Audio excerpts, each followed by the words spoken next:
թե չէ ձեզ երեխաներ կան։ Դե ինձ ասեք ով է հեքիաթի հեղինակը։ Ով անես։ Ճիշտ է։ Այս հեքիաթի հիմքում ժողովրդական բանահյուսությունն է, համեմված թումանյանական հումորով, սրամիտ բառախաղերով, երկխոսություններով։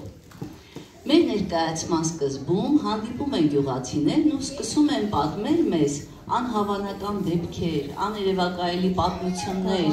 Երեխաներ ջան, մենք միասին կհետևենք նրանց արկածներին և կտեսնենք կհաջողվի արդյոք մեր հեքիաթի հերոսներին իրենց երևակայությունը դարձնել իրականություն։ Այս ներկայացման ռեժիսորն է արվեստի վաստակավոր գործիչ Լարիսա Մանգասարովան։